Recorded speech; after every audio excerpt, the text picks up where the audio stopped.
I'm going to start again. Hello, everyone, and welcome to today's virtual design review panel meeting. I'm Victoria Cox, the DRP coordinator and host, but panel member Colin Birdman will be the chair. Just a couple of quick notes. In addition to the panel members present, we have the applicant team, city staff, members of the public, and the media observing this meeting. This session is being recorded and will be uploaded to the DRP webpage. Just a reminder to please keep your microphone muted if you are not speaking. And okay, Colin, I'll turn it over to you. Thank you. Welcome, everyone. Victoria, can you please confirm that the session is being recorded? It is, yes. Okay, great. So welcome to the virtual design review panel. We have the following panels present today. Uta, James, Jackie, Tim, Yassine, Robert, and myself, Colin, although we are missing one, I'm not sure who. It's Robert, so Robert may be Robert, staying okay. on. So we may see Robert later. So Victoria, are there any changes to the agenda today? No, there are not. Are there any declarations of interest on the panel? No. No declarations? Great. So our first item today is a mixed-use development located at 101 King Street East. The lead planner on the file is Daniel Barnett. Good afternoon, Daniel. We're ready for your presentation. Please keep the presentation under 10 minutes. Thank you. Sure. Am I still muted or? You're good, Daniel. I can hear you. Good. Okay.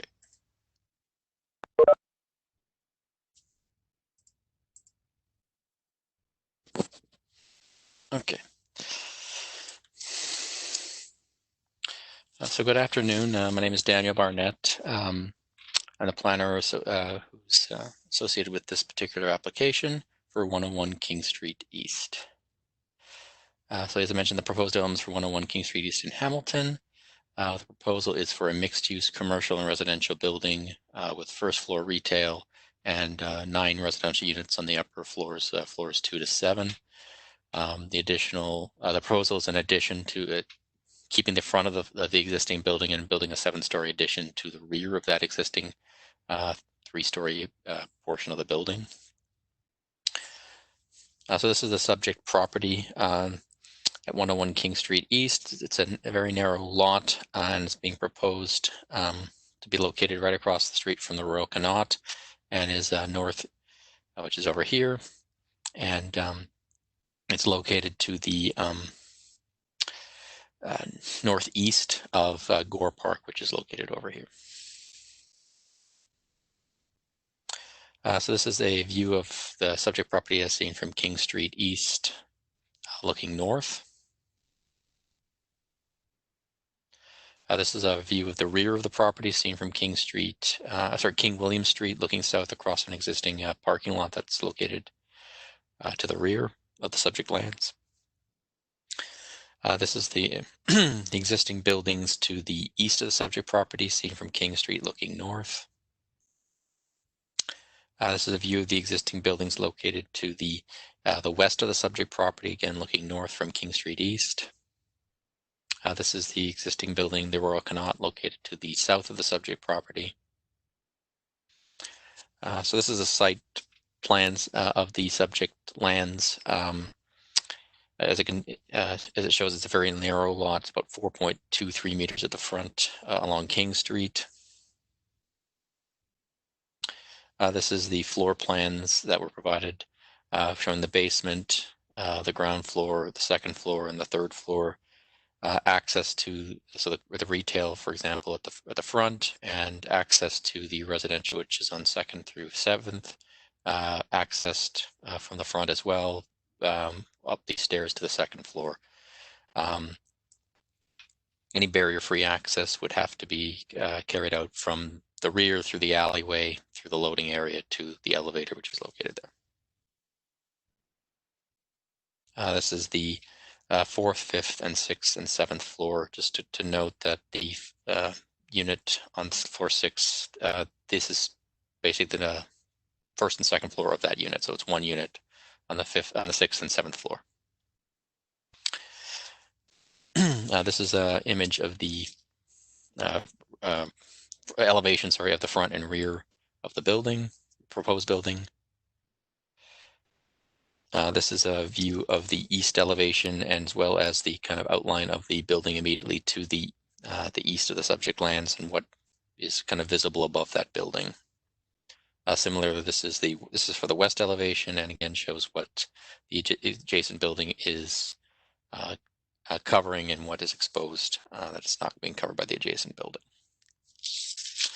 This is renderings for the proposed building. Again, renderings for the proposed building.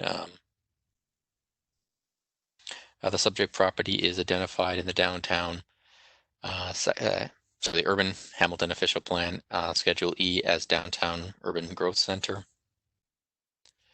and is designated downtown mixed use on Schedule E1 of the Urban Hamilton Official Plan.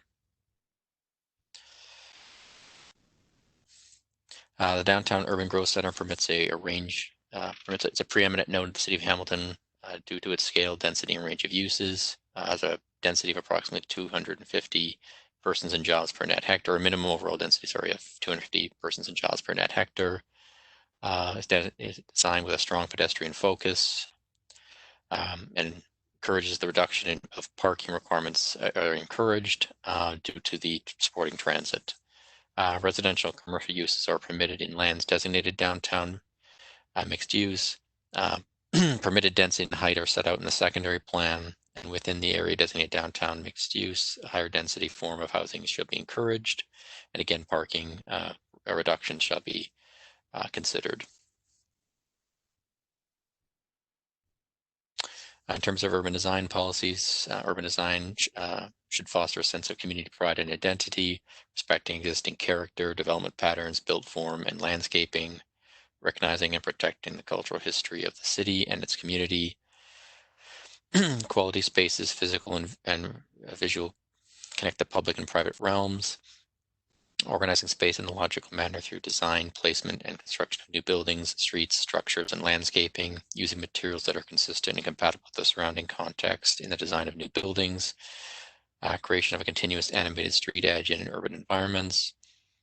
Places that are safe, accessible, and connected and easy to navigate shall be created, providing connections and access to all buildings and places for all users, regardless of age and physical ability. New development and redevelopment should enhance the character of the existing environment, complementing the existing massing pattern, rhyme, character, color, and surrounding context. New development shall be designed to minimize impact on neighboring buildings and public spaces by creating transitions in scale to neighboring buildings, ensuring adequate privacy and sunlight to neighboring properties, and minimize the impact of shadow and wind conditions. The new development should be massed to respect existing planned street proportions. Built form shall create a comfortable pedestrian environment, locating principal facades and primary building entrances parallel to and close to the street as possible. So the subject property is designated downtown mixed use pedestrian focus in the Downtown Hamilton secondary plan. It's identified as being a mid-rise in the Downtown Hamilton secondary plan. So mid-rise basically shall have a height of up to 12 stories. Urban design policies in the Downtown Hamilton secondary plan include eliminating expanses of blank walls, integrating roof designs and functions with the surrounding buildings and public spaces. Development in the downtown supports a high standard of urban design through an emphasis on protecting and conserving and build heritage resources, massed to frame the street in a way that respects and supports the adjacent street proportions. Development shall be oriented towards the surrounding street and shall include direct pedestrian access, including barrier-free access from grade to the principal entrances. So the subject property is zoned D2 holding H21 in the City of Hamilton zoning bylaw 05200 and is subject to a maximum height restriction of 44 meters. The property is also located within a heritage character zone in the zoning bylaw. The D2 zoning permits a mixed ground floor retail, but also permits residential above the retail, above the first floor. Because the proposal is for only 9 multiple dwelling units, parking is not required because the bylaw allows for the first 9 no parking for the first 9 units of each dwelling type. So in this case, regardless of how the dwellings shake up in terms of size, they would still be under 12, even if they're all under of one particular category. And then there's bylaw requirements respecting the inclusion of long-term bike parking is required in the bylaw, as well as short-term bike parking is required for both the commercial and residential. The zoning bylaw also requires that a minimum of 60% of the ground floor facade shall be made of glazed windows and doors, minimum 25%, but not more than 40% of the second and third floor shall also be comprised of windows. Also, there's specific floor heights that need to be met in terms of minimum and maximum floor heights for the ground floor, as well as minimum and maximum floor heights, for the second and third floor. Exterior building cladding for the first 3 stories cannot include more than 2 types of material out of a specific list of materials that they're restricted to.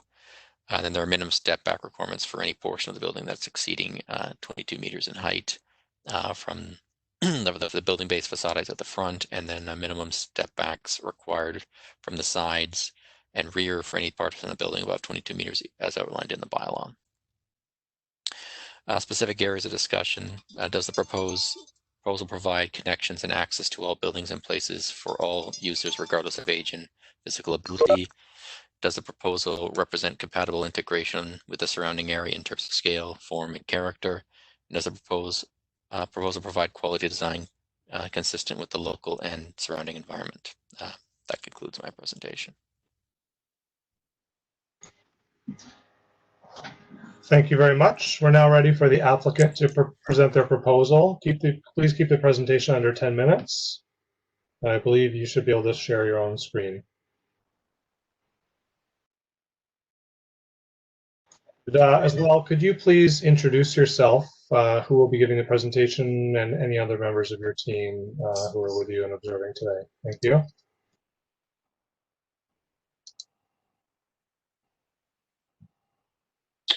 Yes, my name is Dewey Wynn. I'm working with Dave McLean, who is the owner of the property.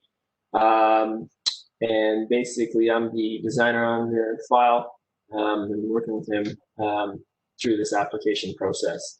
We've got a presentation for you guys as far as some renders. I just want to walk through kind of like the design rationale with respect to restoring heritage characteristics. The previous presentation that Daniel presented showed a picture of the Class C T-shirts building. It's been clad with a wood siding.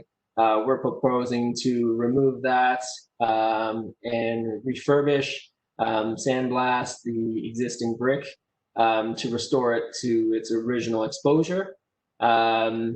We've kept this main this little roof here. It actually serves as a railing for the balcony, but it is consistent with the original roof line, and we wanted just to carry that through as part of the design instead of using a railing of another type of material, just so we could distinguish between the original and the new built forms.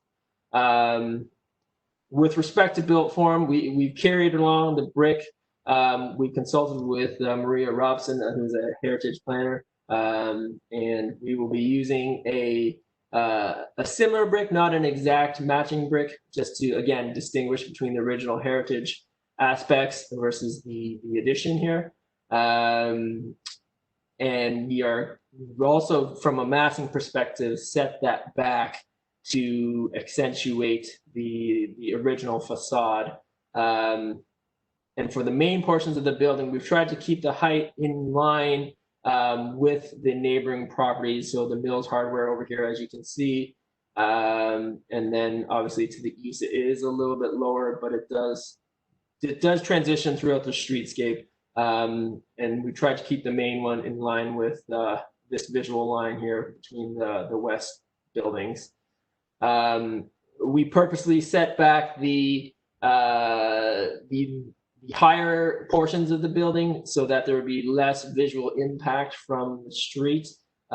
This render was done kind of as a perspective from someone that is across the street, and it is accurate as far as its exposure to the streetscape. So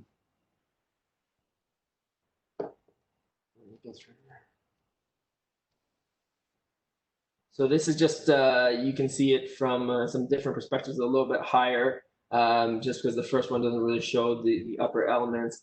We're providing rooftop amenities for the users, the renters, that is. This balcony services the one unit up here.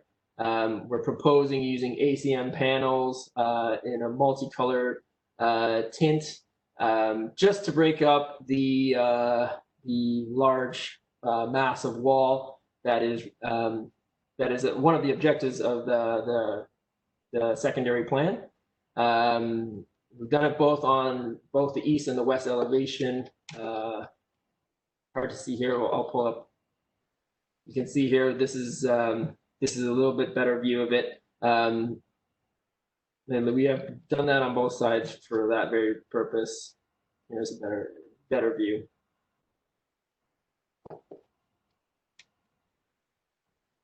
This is a view from the rear above the property. Again, very important. We've tried to carry the original brick,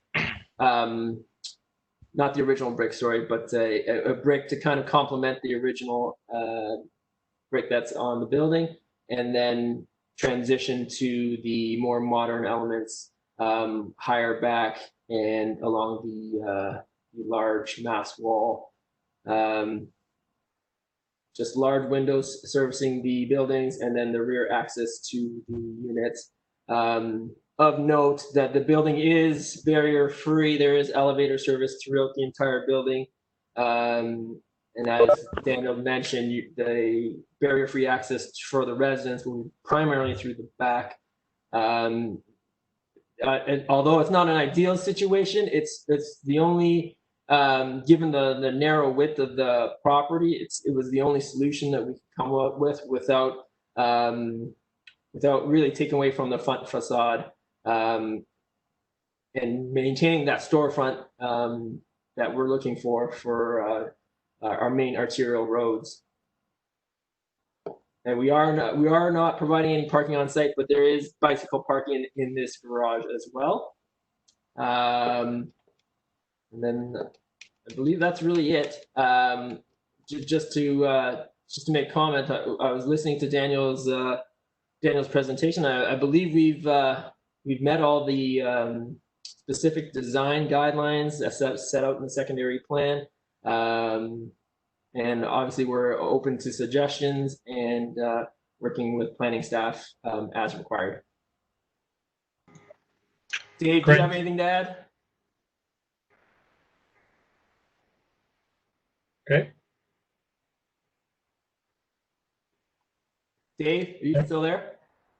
Thank you for your presentation. At this time, I'll provide an opportunity for each panel member to seek clarification on any points that may require further explanation.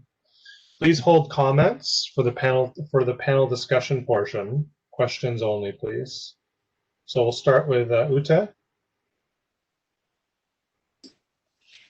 Hi, Dave. Thank you for your presentation.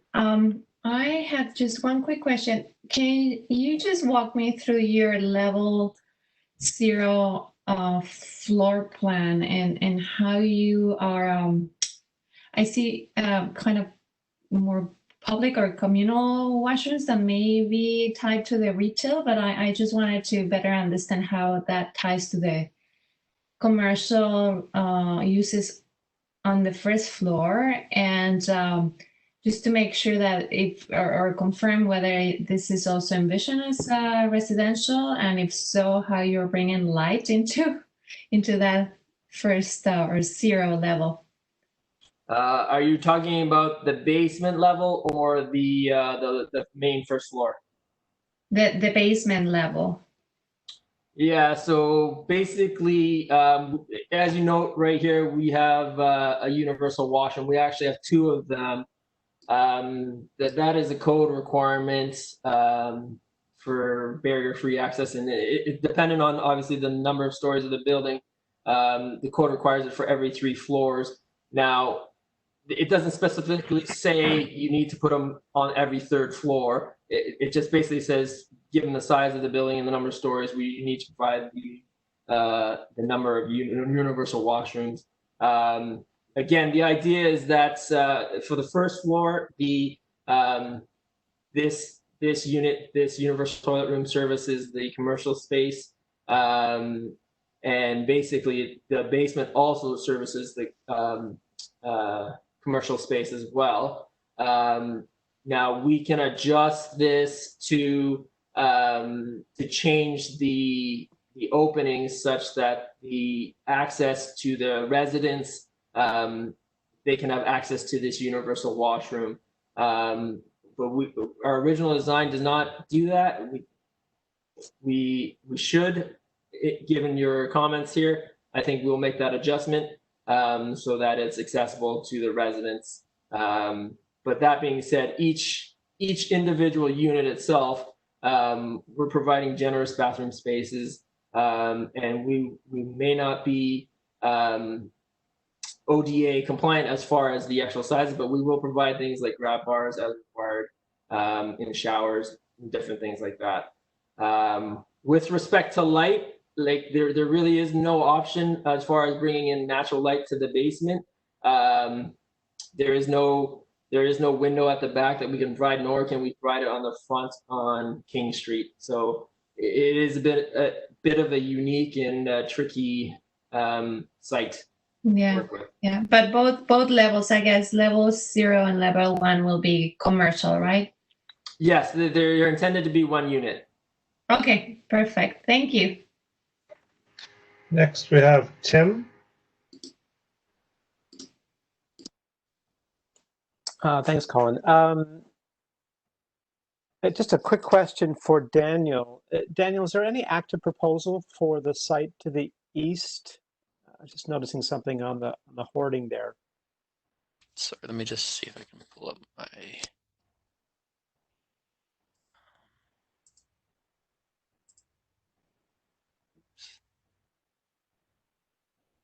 Sorry, the property to the east, this one? Yes, that's right. I'm not aware of any redevelopment plans at this particular time in terms of, I assume you're meaning the fact that it's called all boarded up. Yeah, this made me think, is there something going on there? Maybe it's just being renovated. I'm not sure, but I was just curious whether anyone's come forward with a proposal to. Not that I'm aware of, no. Okay. Dewey, a question for you, which I think you partly answered. So that roof element on the heritage facade, kind of a half-mansard sort of approach. You seem to, is that what was there originally, or was there some other that you're introducing that to provide the transition, or is that actually consistent with what was there historically? No. So what was there was a lower pitched roof that was at this level. So basically, the fascia level here is where the previous roof ended. It's hard to see in the site photos that Daniel had in the presentation because of trees and such. But there is a roof and there is an overhang that exists on the property. And like I said, we were just trying to keep that original building mass kind of consistent with what was there. Now we had to increase the pitch of it for a little more exposure and height, just to serve as a railing for the balcony there. Okay, those are all my questions. Thank you. Next is Robert.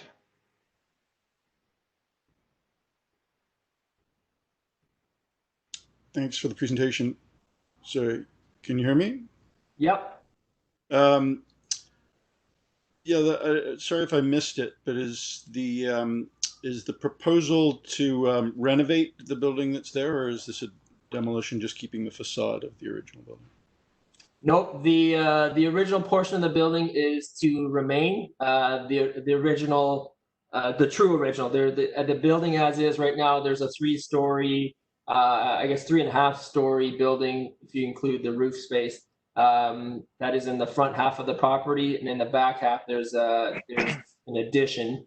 The addition is being proposed to removed, but that addition was done more recently. I don't know the specific dates with it, but it is contemporary construction block and different things like that. So it's not historic and dates back to the original build. So that portion is being removed. The front is being refurbished and renovated. So no change in the floor levels or anything like that? No, not the first three. No. Okay. And then second question has to do with you mentioned the brick that you're using on the sorry, my dog's weighing in. The brick that you were using just after the setback. Yeah. Was of similar character. So what's being proposed in terms of color and size and all that? Now, we don't have a specific brick picked out yet. We did consult with a heritage consultant, and one of their recommendations was to make the brick similar, but not exact to the original. So that is going to be our criteria for selection of the brick. But we at this point, given there's no approvals, we have not selected the brick or anything like that. Okay. Those are my questions. Thank you. Next panel member for questions is Jackie. Yeah, I have no questions. Nice presentation. Thank you. Okay, and then I'd like to hear from Yassine.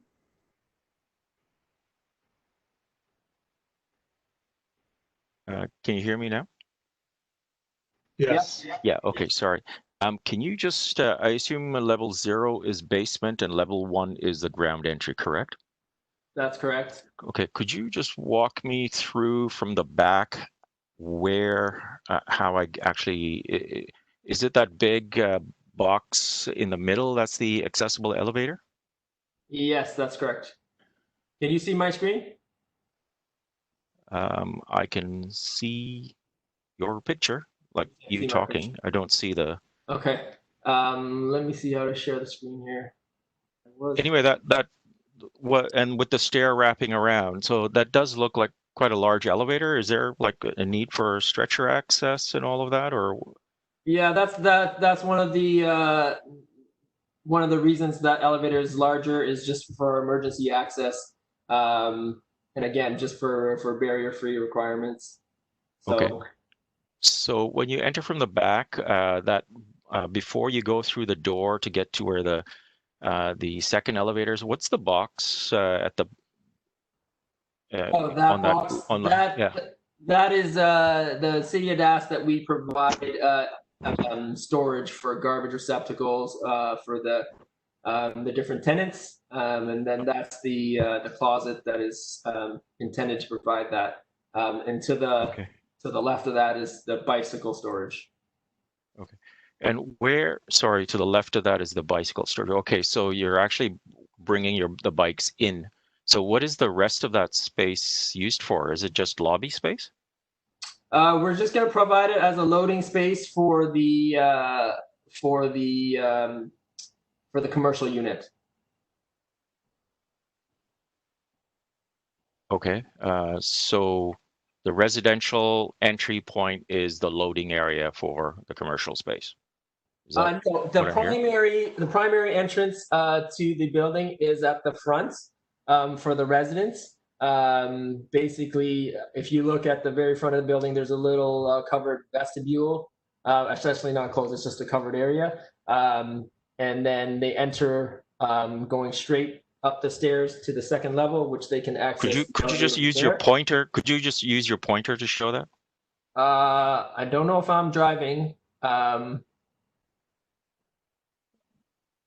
And I don't know whose screen is showing. That was mine. I just closed it so you can put yours up as you can point. Okay, sure, no problem. So you just said that the main residential entry is from the front. Is that correct? Yeah. So that is not accessible, right? That's not accessible. It is not. And again, that's the challenge of this. As I mentioned in the presentation, it's the challenge of this project is it's a very narrow site, and to provide a corridor for the residents to access that elevator would compromise any storefronts. And one of the big things on King Street, we want to maintain storefronts. That's part of the reason, or at least my interpretation of the secondary plan, is why they want some glass to be incorporated. If we were to provide a wheelchair or an accessible corridor to the elevator, it would eat up the whole entire commercial space. Okay. My last question is just again on the heritage aspects. The photo you showed of the site, majority of the building is boarded up. So have you done some kind of an assessment of the condition of the existing facade and the condition of the existing structure? Like there's already surveys that you've prepared? We had a heritage consultant go through the building, and she's identified heritage characteristics. Part of the facade has been exposed to facilitate that for her, and she will be submitting that report as part of our application. So yes, we have gone through and done an assessment on heritage characteristics that are to be retained.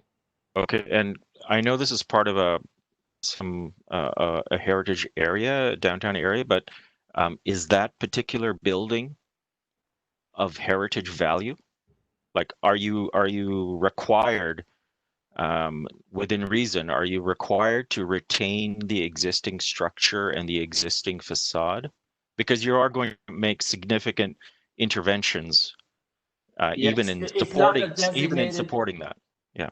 Sorry, it's not a designated heritage property. It is, I believe, a cultural heritage resource.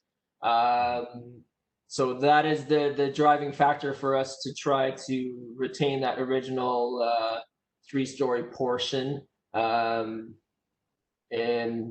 like I said, as part of that process, we've hired the heritage consultant and identified key characteristics that we want to maintain and retain.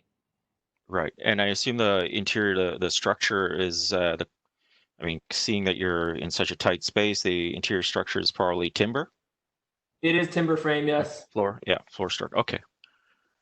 Okay, I'll leave it at that. Oh, sorry, last question. So going back to what Tim was asking about the buildings on each side, there is nothing theoretically in the future. There could be additions made to those buildings, right? There are no restrictions to buildings on each side of your proposal. I don't know of any applications to my knowledge, but yes, you're right. Given the zoning and such, there could be future developments to the neighboring properties. Okay, thank you. That's it. Thank you. And on to James.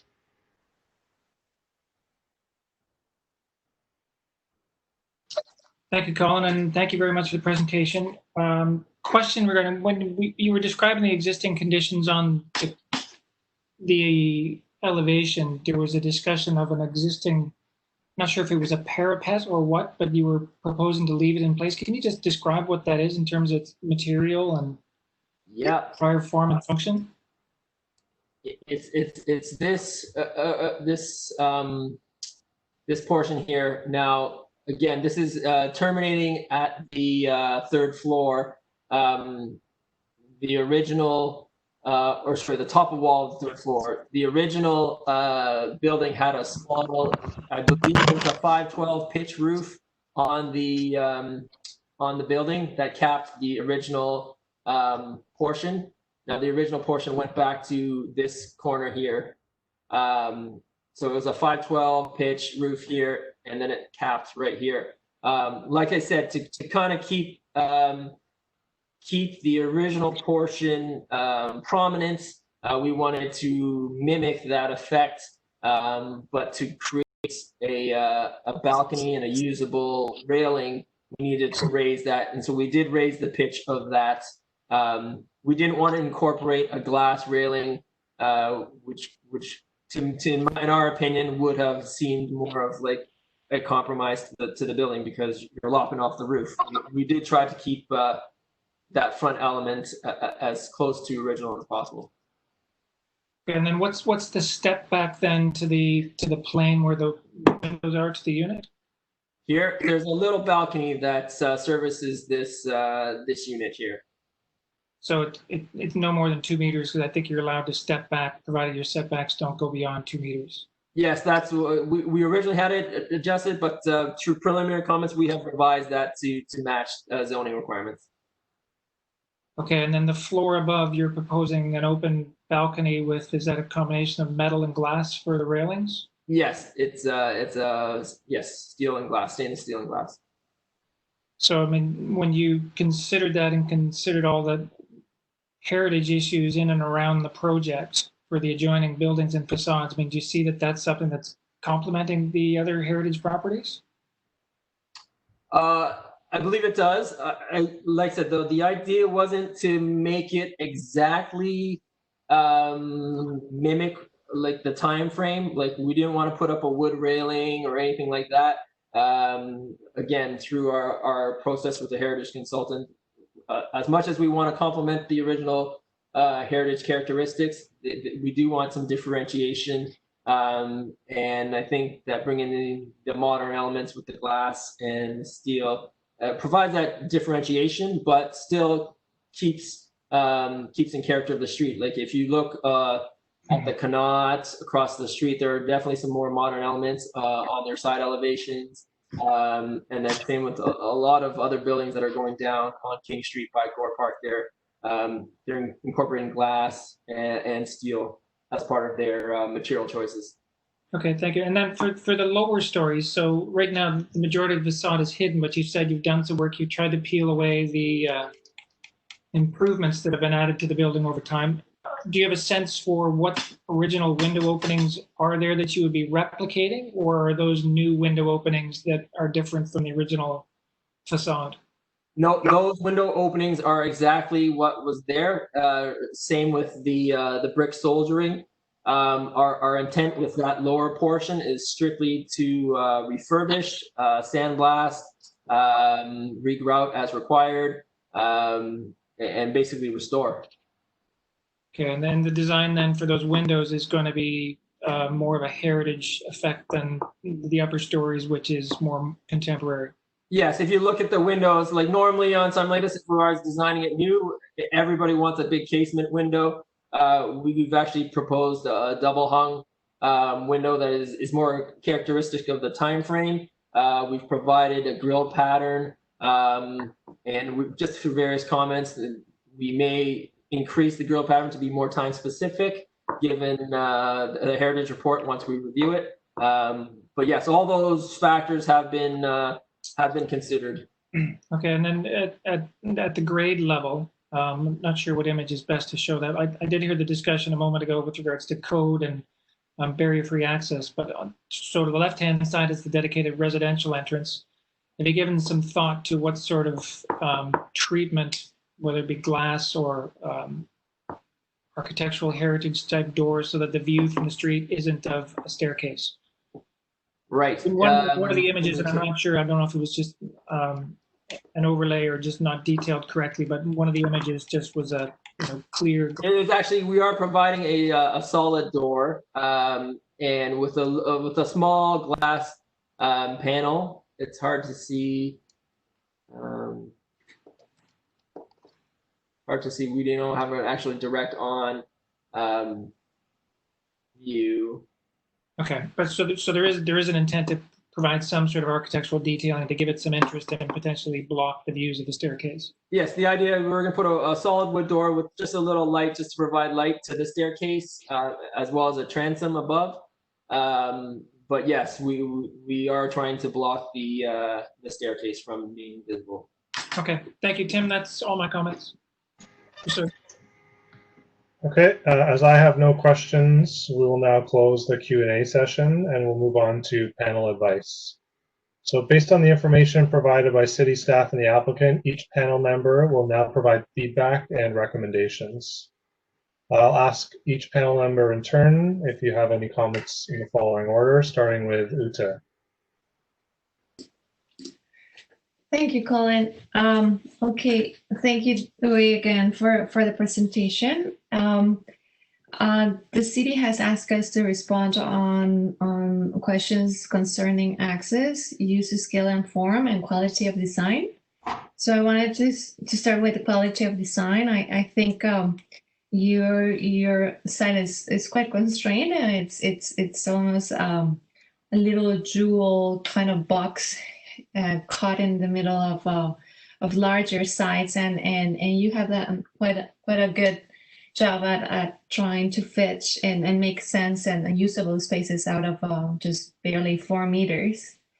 I think when it comes to access, maybe, and I think some of our questions have been alluded to kind of trying to think and solve a little bit more how you will invite somebody with physical disadvantages or a wheelchair to come in to any of the upper level units. And being from the laneway, I guess, I wonder if you can give it a little bit more thought on how a visitor, even for the gallery or residents, will kind of experience that space in a way that, you know, you're not walking through whatever the gallery is stirring and doing in the back. So in a way that it's a little bit, maybe a little bit more welcoming, and I think you can put your mind to solve that access if it has to be from the back for physically disadvantaged people. The other thing that I think, in my opinion, personal opinion, it's still a little bit unresolved is its concerns to the scale and resolution of your front facade. Being on King Street and being on a more on a streetscape characterized by more of a commercial institution type of buildings, I think the combination of your mansard roof with a cantilever balcony fights each other. One reads more of a regular condo typology of a cantilever balcony, and the other one, while it's disguising a patio or terrace in behind, it kind of tries to fit more into the overall kind of landscape of your streetscape.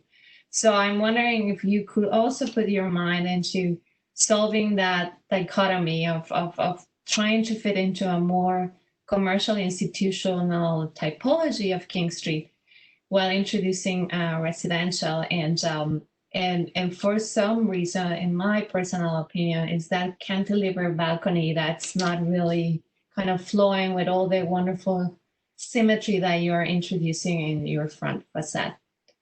And that's all I have for you. Thank you. Just so I'm clear on your comment, are you, for the balconies, are you more concerned with the upper balcony or the roof, the mimicked roof per se? I think I will need a little bit more time to kind of put my mind into the actual design solution, but there's a discrepancy between those two typologies. I think the bottom portion of your building feels a little bit more fitting to the commercial institutional nature of King Street.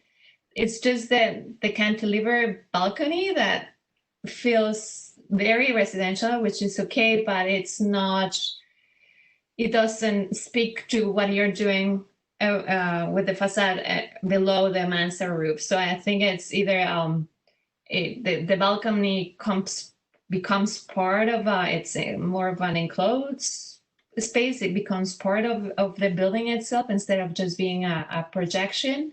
I really don't know. Your unit 501 is already very, very constrained.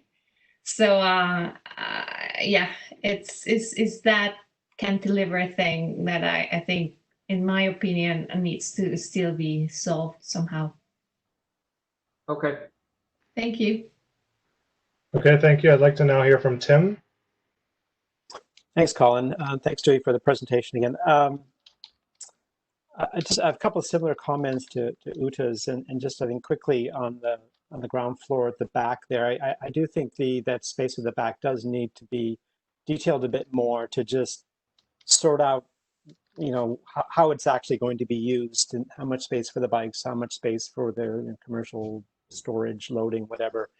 And because there is the potential for some messiness or conflict back there. So, and this isn't really an urban design comment, but that I think you can appreciate that the back entrance maybe is not going to be used much for residential access. That being said, visitors and even residents could fairly frequently be using it. And, it's obviously not ideal off of a laneway. I think maybe a little more thought, not just to that space at the back, but even to the outside. Obviously, some lighting is needed to ensure that it feels like a safe access. So I meant to ask about some of those questions, but I think I'll just leave it as a comment to make sure that you and the city are looking at the details of that and making sure that access feels very, very safe. Overall, I should have said this at the outset. I think overall this is quite an impressive development. It's clearly a very challenging site, and I think what you're bringing forward is overall very impressive and clever in how you've laid out all the ground floors and really kind of maximize the opportunity in terms of really intensifying this site at the same time trying to really fit it into its context. So from my standpoint, from an urban design perspective, there aren't any major concerns. I think the one that I won't call minor that needs a little bit more thought, and it's really Uta's already kind of raised this, is the transition from the historic facade to the addition. We're asking questions about that sort of mansard roof piece. I'm not an architect, so it may in fact be the best solution in this case. I do wonder if there might be another approach, which is simply a kind of a strong kind of cornice feature that just as solidly kind of puts an end to that facade and just creates a more cleaner break between the addition and that historic facade. So since that is not authentic to the original building, it's a different approach. That you could do that. You could consider that. Another thought is that maybe rather than a kind of a similar but different brick, you actually have more of a contrasting brick to the top. You're not that much contrasting, but what you're showing now in the renderings looks like it's. Some people might think, oh, they tried to copy it, but they missed it. Whereas if you had something that was clearly more different, no one would be fooled. And at the same time, that top piece would be more distinctly a different piece of the building. I don't have a strong feeling about that balcony. Yeah, would it be better if it was a Juliet balcony or something? Maybe, but my preference would be to push that upper portion back maybe another meter. I don't want to recommend that because I appreciate it's a tight site and those units are already kind of small. So I think the step back is okay, but there's just that overall challenge, overall issue. I think of. To Uta's point, the top part and the bottom part are kind of competing with each other for attention. The bottom 3 stories, because of the heritage and because they're simply closer to the pedestrian level, are really the most important part of the building. And I think you want to just make the top part a little bit less distracting. So again, not giving you specific solutions, but I think if you could just give that a little bit more thought. My final kind of, I say, minor comment is the patchwork pattern on the side of the building is not doing anything for me. I think it is appropriate to do something with a blank wall like that, but I think a more simplistic approach or a mural, something artistic, this is not really going to be very visible from the street. So from an urban design perspective, I'm not too concerned that one day there might be an addition on the neighboring building that hides it even further. So just a minor concern there, but overall, I think this is well done. I think it's great that someone can figure out something to do with these tricky, narrow sites in the downtown. So hats off to you. Thank you. Thank you, Tim. Next is Robert.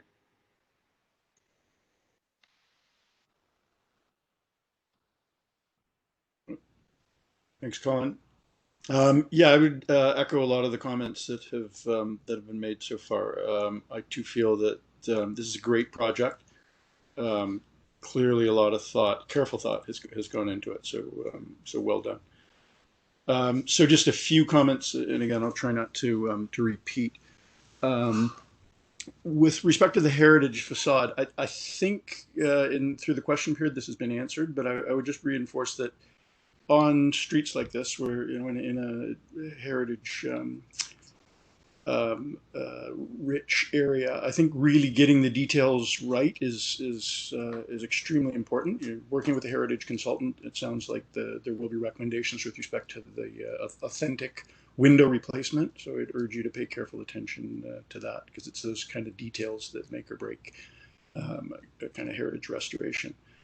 With respect to the heritage aspect of the ground floor, and typically these buildings over the years, the upper stories don't change too much, other than sometimes getting covered up completely, but the ground floors get changed all the time. So it looks like you have a more contemporary approach to the ground floor. It was difficult to tell from the drawings, though, exactly what's being proposed. So it sounds like you have some good ideas. It would have been nice to see just a little more detail about what's being proposed at grade in terms of opening the commercial part up with glass. What exactly you're proposing for that for the main residential entrance. But again, I think given the kind of careful thought that's been given to the rest of the building, I'm confident that that's going to be done very well. Moving up the building, I don't know if you can get the image to show the kind of portion of the slanted roof. I echo and agree with the comments made so far. Since that portion, there obviously was a sloped roof. It was a different pitch. And again, depending on what your heritage consultant says, Tim said, could that element be removed altogether and just capped off with some kind of a cornice that's clearly of a different material, not a heritage or historic material that shows that it's something new, but that caps it off without necessarily doing the pitched roof. Agree as well about the setback of the upper floors, but again, I wouldn't push it given the size of the building and the need for the square footage. I'm not overly fussed, because there is, I think, a decent setback with the projecting balcony. And then just looking at my notes here, yeah, just echoing the comments about the rear entrance and really paying attention to that and making sure that it doesn't feel like it's you're coming in through the back of the building, but that it's been designed to to be a entrance. And those are my comments. Again, overall, very well done. Thank you. Thank you, Robert. On to Jackie. Thank you, Colin. Compliments to the team for doing a remarkable job on a very tight site. I've never seen a building so narrow and so well executed. I think preserving the historic gives a great calling card for the building, and I'll leave the other comments to the upper levels to the architects on the team. As a landscape architect, there's little happening, but I do encourage you, I don't know if you need a landscape architect on the job, but to make sure that you're irrigating the green roof and giving enough soil depth to make sure those green portions that you are showing are very healthy moving forward. And those are my comments. Thank you. Thank you, Jackie. On to Yassine. Thank you for your presentation. On some level, I echo everyone's comments. But I think you could. This is a very safe proposal, and I think you've done your best in terms of trying to meet all the requirements. As much as I don't feel that you could do much more with the planning than you have. But at the same time, I do feel that there's a lack of clarity in the planning and in the way the facades are and the materials are distributed. And I'll try to explain a little bit further. So on the planning, I would, if I was someone in a wheelchair, I would be very offended to take the back route. And I would almost argue that this is a unique enough development that, you know, you could handle having a universal entrance for all people at the back. You don't have to have a front entrance for residential. And you know, I know it's controversial, but what it would mean is that you could widen the entrance for the commercial unit, and everybody would use the rear entrance. That means you would have it would force a better design for all people using the building at the back. And it would you have a lot of space at the back compared to what what you need, I think. And so, you know, I would make that kind of a daring statement that I would say that maybe you don't need that residential entrance at the front, because it's only servicing really one floor as you get up to the second level, and then you get into the middle stairs, right? So that's one comment. I know it's there's a lot of other issues around that as well from a design standpoint, but I would be as bold to say that because I feel like you're kind of giving the accessible entrance the second grade treatment, and it should get the first rate treatment. And everybody who's going to afford to live in this place can afford to go through one entrance, and it could be the back if you did it well. And it's the more contemporary, option, and you could design it really well. You could treat the facade really well as cordon off the bicycle and the loading requirements if you need it.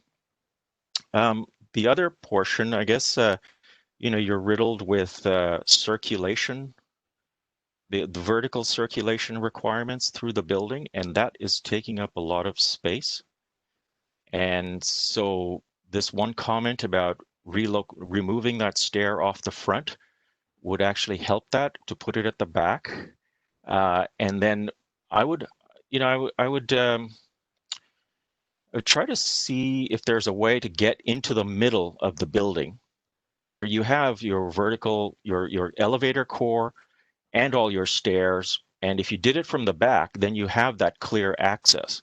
And it really works as a vertical sort of circulation courtyard. And you could even bring a light well into that space, because the only spot that you actually have that space covered is with a unit is on the uppermost level, right?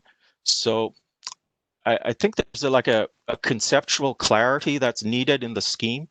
And I think you've done your best to plan out each floor around the requirements, but it's not, I'm proposing a more architectural concept to the building, no matter how tight the requirements are. And I think the requirements, so you have two party walls, and then the building is only so wide, and you still have all the requirements about getting light into the middle, minimizing circulation, and so on. So I feel like you could create that middle portion to the building where you could localize all the circulation in the middle, and then it's kind of it's literally just a light well and a courtyard in the middle that goes right through the building, and you access the front and back of the building off that middle court. So that's one suggestion if you are thinking of making any adjustments. The other comment is really about the heritage and how, another statement about giving the new as well as the old equal clarity. And that's why I asked at the beginning whether you are forced to any heritage requirements or are somehow compelled to keep the heritage elements. There are ways of respecting heritage character of a whole precinct or a neighborhood by doing modern interventions, though the kind of like what you're trying to do at the top of the building. But I feel like there's right now you have the first three stories with kind of those two punch windows at each level. Then you have the mansard, and then you're trying to mimic with the brickwork, the heritage portion. And I guess I'm going to dare say that you don't need to respect that materiality from that level forward. Like it could be much more contemporary in its expression and material use, and that way it gives some the upper levels a more contemporary view, and then you that's clear, and that's one portion, and then the heritage portion at the lower level is clear, and it's one thing. Right now you're kind of hedging in the middle, and then you've got the pixelated side, and I think you're trying to please a lot of different audiences, like the two sides, and then the front, and then the back, and it's getting to be lots of different buildings, and the identity of it is not clear. What I'm suggesting is just to strip out all of these different things and just like try to simplify it and clarify what's old, what's new, what are you forced to respect, what do you want to retain, what is the new build. If you want to put in a lot of glass, put in a lot of glass, like show that. It's I feel like the scheme is trying to be very, very respectful of everything, and I think given the constraints that you're having to plan around, I think we would see this, that you could dare to be a little bit bolder, and find some. And I believe if you just clarify what is old and what is new, that differentiation is bold enough, and it'll be clear enough that there's a modern intervention in this old portion of the city, in this little tiny sort of tiny building. But I feel like there's so many very safe, respectful decisions you're making, and it's all honorable and noble, but it's imposing a lack of clarity on the proposal. So I would say I would suggest just simplify some of these things to sort of bump up some of the having a clearer concept about even what's old and what's new in terms of materiality. Because I like the expression at the back, the way the brick is done. It's very contemporary, way of doing the facade with the brick, as well as, I would argue that that could be a completely different material as well. So you have a portion of a new build portion at the back that kind of comes above the building and kind of wraps across the two stories of the front and has a different expression. You do have some funny sort of you're working with some different angles and geometry, so you're already looking to do something different up there. And I'm thinking that you don't have to be so shy about it. You could be a little bit bolder with the material and the expression, because your stable sort of front is that heritage portion, right? If you've made that decision to keep that. So that's all I would say, that, I think you could be bolder. It's a good and it's a safe scheme, but could be bolder and strip stuff out. Like I said, I think for me, the accessibility issues are really important. I don't think you should, I feel like we're paying lip service to it rather than being bold about it and making a statement. So even a small building like this with these constraints can make that kind of statement. So I'll leave it at that. If you have any questions, ask me. That's it. And we'll just capture all the questions at the end. So on to James. Thank you, Colin. Again, I mean, you are to be commended. I mean, this is, the site really is an anomaly given its width. I think as a pedestrian, you'd probably enjoy the facade for all of maybe 2 or 3 strides at the most.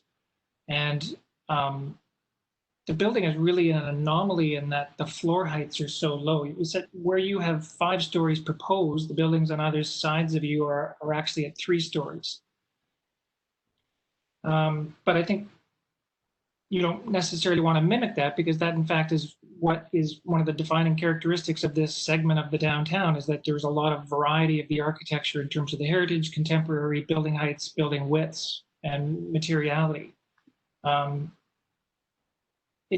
I'll agree with the comments and try not to repeat them. It does seem as though, perhaps there's just one too many layers that's been added to this, and I think it's floors 4 and 5 that need a bit of a rethink. You could use the established 3-story height as the break point to go from the historical building, and from that point transition to a more contemporary building.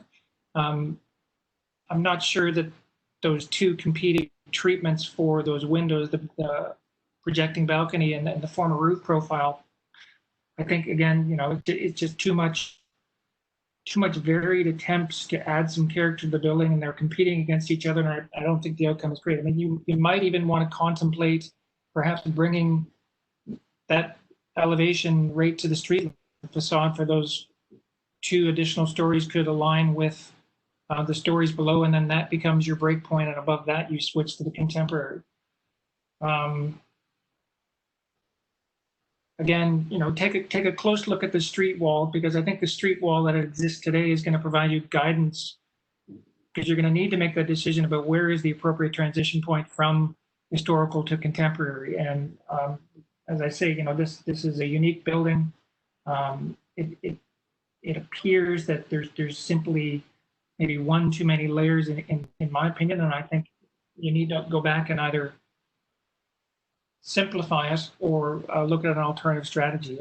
I think the comments have